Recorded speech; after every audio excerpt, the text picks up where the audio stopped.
Russians did it again. Another aerial bomb was dropped by a Russian plane in Belgorod region near a grain farm.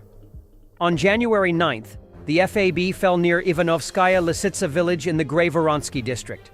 There were no casualties or damage, according to Astra sources. Several massive aerial bombs have fallen on Russian territory in the past, causing significant damage. Ukraine's second strike on the Stalnoy Khan oil depot in Oryol destroyed another fuel tank, as shown in satellite images from January 12th. The first strike on December 14th damaged a tank, and the depot was hit again on December 22nd. Volodymyr Zelensky has decided to redirect mobilization resources to support the existing combat brigades of the defense forces. This was reported by journalist Yuri Butusov, citing his own sources. 3 days ago, at a meeting of the Supreme Commander-in-Chief's staff, after hearing a report, Supreme Commander-in-Chief Volodymyr Zelensky decided to stop sending replenishment of personnel to form new brigades in the defense forces, Butusov said. According to this decision, all mobilized personnel should be sent to replenish exclusively to experienced combat brigades. Butusov explains that this decision was made because of the critical problems of the newly created brigades, such as the 155th Separate Mechanized Brigade of the Armed Forces of Ukraine, formed in May 2024. According to him, such units cannot replace the so-called old brigades in certain areas of the front line on their own due to the inexperience of commanders, poor training of personnel, and low level of equipment and reconnaissance drones. Zelensky's decision should solve the long-standing problem of the low priority given to the old brigades in terms of personnel, which has led to a steady decline in their combat readiness. The command sent one of the battalions of the 93rd Mechanized Brigade to the battle near Pokrovsk in the 155th Brigade's line with the task of taking one of the positions. The battalion arrived in full force to fulfill the task and sent all available soldiers, 8 infantrymen. It was a battalion of one of our best and most experienced brigades that was left without replenishment, Butusov says, noting the consequences of this policy. Earlier, journalist Yuri Butusov reported on the facts of improper formation and provision of the newly created 155th Mechanized Brigade. There were reports of desertions, in particular during training in France. The State Bureau of Investigation launched an investigation into this. According to Major General Mikhailo Drapatyi, commander of the land forces of the Armed Forces of Ukraine, during the formation of the brigade, there was a formal attitude on the part of those in charge.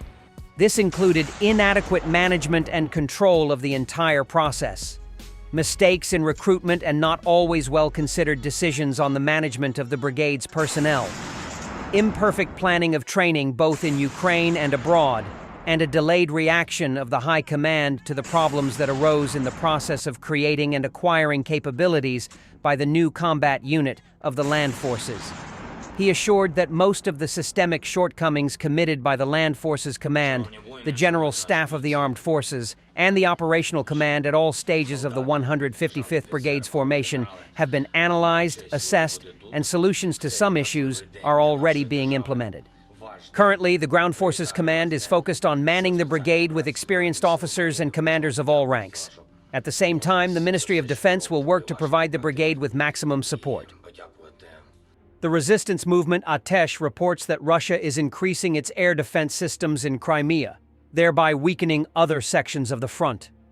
Agents of the movement conducted reconnaissance of the military airfield Vardieska near Simferopol, where a significant increase in air defense systems was recorded. Partisans identified numerous S-400 launchers and radar stations in the area. This airfield plays a key role in providing air support and supplies for Russian forces in southern Ukraine. Asian oil importers are scrambling to manage the newest U.S. sanctions on Russian crude, reports Bloomberg. China and India have been two of the biggest beneficiaries of the sales of discounted Russian oil since 2022. Up till now, they avoided Western sanctions and continued to import crude from Russia via its extensive shadow fleet.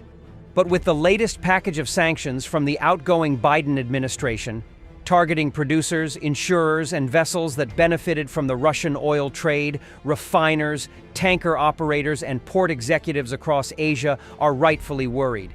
Indian refineries are bracing for impact. They expect to lose out on approximately 800,000 barrels of oil per day for the next 3 to 6 months. The government is preparing for negotiations with Washington to lift some of the restrictions. China is expecting a loss of about 61% of its seaborne oil imports from Russia. The country received about 40% of all Russian crude oil being transported on the now-sanctioned tankers. They transported about 530 million barrels in total last year. Shipping operators and refineries are already looking for ways to avoid the latest bout of sanctions. They are considering diverting the oil to smaller private terminals and using trucks instead of pipelines to deliver the oil across China. It should be noted that the latest round of U.S. sanctions is giving a good leverage to President Trump in his future negotiations with Russia. The Baltics should belong to Russia, according to Russian MP and deputy head of the Defense Committee of the Duma, Alexei Zhuravlev. In particular, he claimed that Vilnius, the capital of Lithuania, was rightfully Russian, as it was part of the Russian Empire. The deputy also noted that the Suwałki Gap could be useful for Russia, as it would provide convenient supply routes to the Kaliningrad region. He urged the Lithuanian authorities to hold their tongues, adding that the Lithuanian army would not withstand a confrontation with Russia for even a single day. These statements are no longer just coming from propagandists on television. They are being voiced by Russian officials. Russia has discarded its last inhibitions and no longer pretends to care about international law. Russia has become a country hated and feared by all its neighbors. It is unfamiliar with the language of culture and civilization. Its only method of communication is violence, threats, sabotage, bombings, and war. Russia's arguments are occupation and genocide. Germany delivered the first RCH-155 wheeled self-propelled artillery system to Ukraine. Defense Minister Boris Pistorius handed over the first of 54 units to the Ukrainian ambassador at Rheinmetall's facility in Kassel. Initially, Ukraine ordered 18 RCH-155s, later increasing to 54. Production delays pushed back delivery, but the first unit is now ready. German Defense Minister Boris Pistorius handed over the first of 54 RCH-155 wheeled self-propelled artillery systems to Ukraine. The symbolic handover took place in Kassel, where the defense manufacturer KNDS produces this weapon system. Ukraine's ambassador to Germany, Oleksiy Makayev, was also present at the event. The first 6 of these systems will initially remain in Germany and will be used for training Ukrainian soldiers. Thanks for watching, and don't forget to subscribe. Also, if you want to support Warthog Defense, please become our member and get early access to new videos, exclusive members-only videos, and become administrator in comment section. The membership link is in the description.